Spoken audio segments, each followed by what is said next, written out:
இந்த வலது கையை எப்படி மேலே தூக்கணும், நல்லா நேரம் உட்காந்துக்கணும். ஒரு கையை முட்டியில் வச்சுட்டு ஒரு கையை மட்டும் தூக்குங்க. கண்ணை மூடிக்கிட்டு மூச்சை 3 முறை இழுத்து விடுங்க பார்ப்போம்.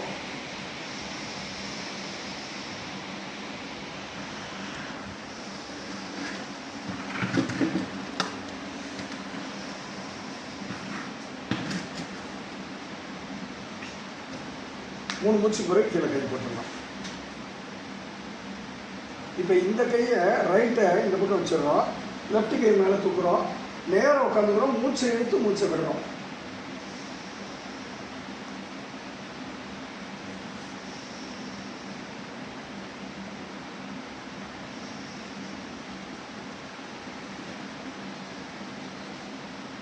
கீழே போட்டோம்.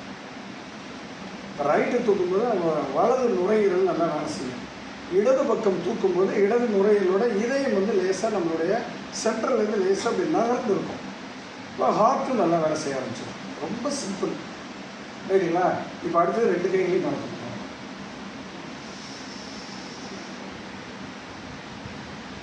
மூணு மூச்சு.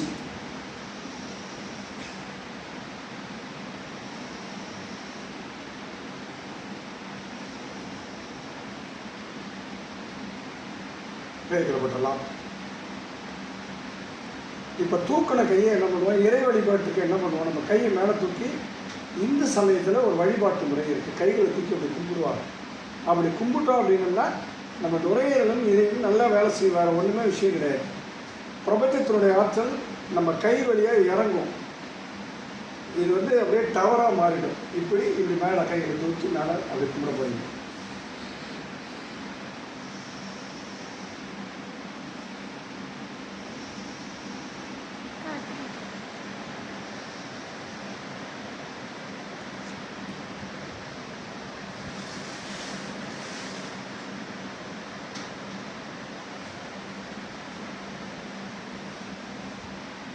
இப்போ இதே கைகளை இப்படி கோர்த்து அப்படி பரட்டி விட போகிறோம்.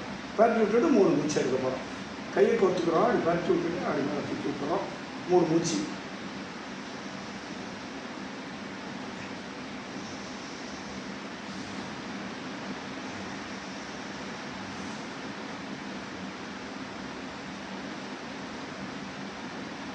Very good.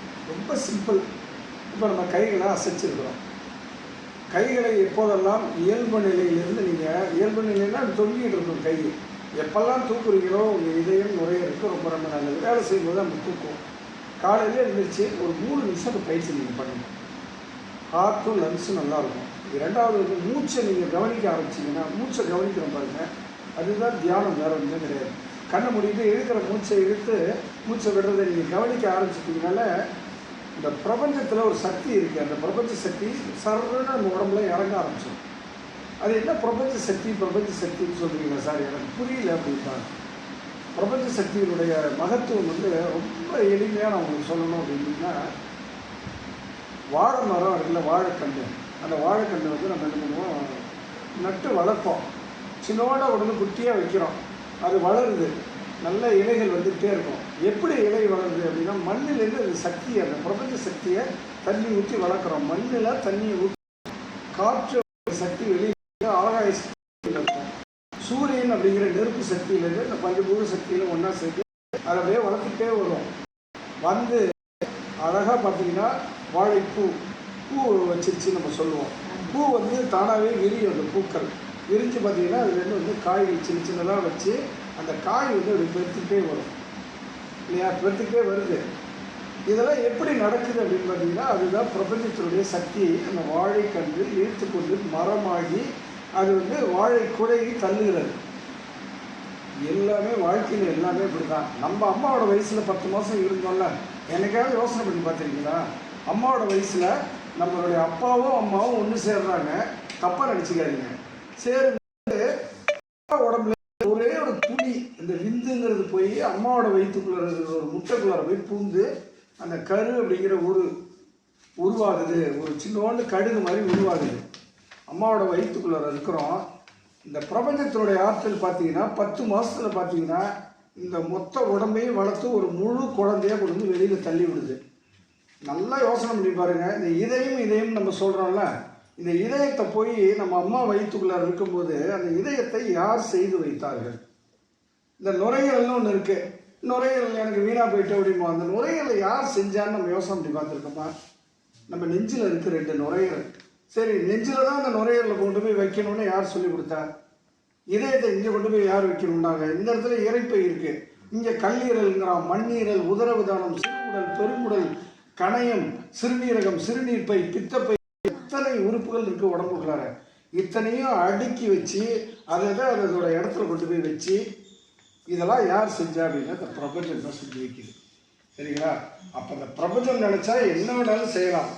அப்போ நமக்கு ஏதாவது பிரச்சனைனா என்னன்னா, நம்ம இந்த பிரபஞ்சத்திட்ட கேட்டோம்னாலே போதும். கரெக்டாக நீங்கள் கேட்டீங்கன்னா அதுதான் கடவுள். பிரபஞ்சமே எனக்கு இதை நீ கொடுக்க வேண்டும் அப்படின்னு உண்மையாக கேளுங்க, எல்லாமே உங்களுக்கு கிடைக்கும்.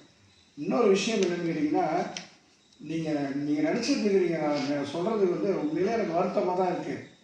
இந்த வெளிப்புற உலகம் இருக்குது பாருங்க, இப்போ ரொம்ப கெட்டு போயிடுச்சு. அங்கே வாழ்வது அப்படிங்கிறது மிக மிக கடினமான ஒன்று. உண்மையிலே நீங்களாம் நிம்மதியாக இருக்கிறீங்க, அதனால கடவுளுக்கு டெய்லி நீங்கள் நன்றி சொல்லணும், அந்த பிரபஞ்சத்துக்கு நன்றி சொல்லணும். ரைட்டுங்களா? எப்போதெல்லாம் நீங்கள் வந்து பிரபஞ்சத்துக்கு நன்றி நன்றி நீங்கள் சொல்லிக்கிட்டே வந்தீங்க, இந்த அருமையான உடலை இறைவன் எனக்கு கொடுத்துருக்கிறான், பிரபஞ்சமே உனக்கு நன்றி. இந்த உடலையும் இந்த உயிரையும் காப்பாற்றுவதற்கு இந்த அம்புஜம் என்கின்ற இந்த அருமையான ஒரு இல்லத்தை எனக்கு இறைவன் கொடுத்திருக்கிறார், நன்றி அப்படின்னு சொல்லுங்க. 3 வேளையும் எங்களுக்கு உணவு சமைத்து கொடுக்க இங்கே வந்து ஒரு அருமையான ஒரு மனுஷியை படைச்சி வச்சிருக்கிற இறைவனுக்கு நன்றின்னு சொல்லுங்க. நல்ல டீச்சரை கொடுத்துருக்குறாங்க, அவங்கள எல்லாம் வழி நடத்துகிறாங்க, அதுக்கு நன்றி சொல்லுங்க. எல்லாத்தையும் தாண்டி பார்த்தீங்கன்னா இந்த யோகா பயிற்சி அப்படின்னு உங்களுக்காக அவங்க கொடுக்குறாங்க பாருங்க, நாகை யோகா நண்பர்கள், அவங்களுக்கு நன்றி சொல்லுங்க. இந்த நன்றி சொல்ல சொல்ல சொல்ல பார்த்தீங்கன்னா எல்லாமே உங்களுக்கு தொடர்ந்து கிடச்சிக்கிட்டே இருக்கும். குறை சொன்னீங்கன்னா ஒன்றுமே கிடைக்காது. சரிங்களா? எனக்கு சாப்பாடு நல்லா இருக்குது, என்னை கவனிச்சுக்கிறதுக்கு ஆள் இருக்காங்க, இறைவன் என்னை கொண்டு வந்து இங்கே ஒப்படைச்சிருக்கிறான், பிரபஞ்சத்துக்கு நன்றி, இந்த அற்புதமான உடலை கொடுத்துருக்கிறான், எல்லாத்துக்கும் நன்றி சொல்லிக்கிட்டே இருங்க. ஒவ்வொரு நாளும்